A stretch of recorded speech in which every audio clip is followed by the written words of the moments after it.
Robin on my teacup. May, Part 2. The Tame Robin. Have you got a robin in your garden? I don't know why, but robins are very special to us. Maybe it's because of their attractive red breast, or that they are very brave and are sometimes very brave with humans. I have even heard of robins eating out of people's hands. Perhaps yours does. I remember watching my mother shaking the tablecloth onto our cobbles outside our Yorkshire farmhouse. The robin was always there in the folds of gingham as she shook. It was looking for the breadcrumbs to eat. My mother didn't have time to look, though. She had to go quickly to help milk the cows. She used to wear a brown milking coat and later kept it as a souvenir. Eventually, I brought it back home. I could not bear to throw it away. It hangs here, faded and torn, on a rusty hook in our crumbling shed door. We store corn here for the hens, and sometimes we see the robin flitting in and out. We want to help the robin find a nesting place in our garden, so we have put a special robin nest box up.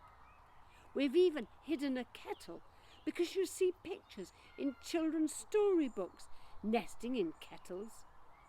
But it has all been to no avail. I could not spot where our robin was nesting until 2 weeks ago.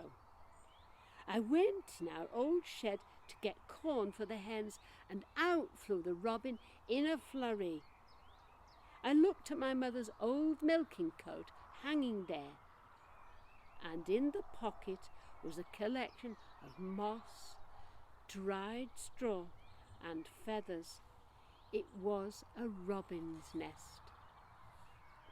Soon there were speckled baby robins all over our lawn, and the parents were going backwards and forwards in desperation to get enough food. A favourite place to get creatures is our wisteria, which is cascading over the front wall. This year has done particularly well. It's all in the pruning, you know. They attract insects by their sweet smell. The parent robins have been up and down every day. I sat outside and had my cup of tea and cake and watched. I remember being told a story long ago about how the robin got its red breast. Someone had tied the sun down with a rope so that it could not rise. The world got darker and darker, and no one knew what to do. Then the brave robin rose high in the sky until he reached the rope. His breast feathers were singed red by the sun, but he bravely pecked until the rope broke and the sun was free and shot up into the sky to shine out and give us all light. Today the robin was desperately brave again, and it came to my garden table when I was there. He was begging for a piece of my cake. He sat on my teacup and stared wistfully at me with his head on one side. At the end of the day, after supper, I cleared the kitchen table and shook the cloth outside.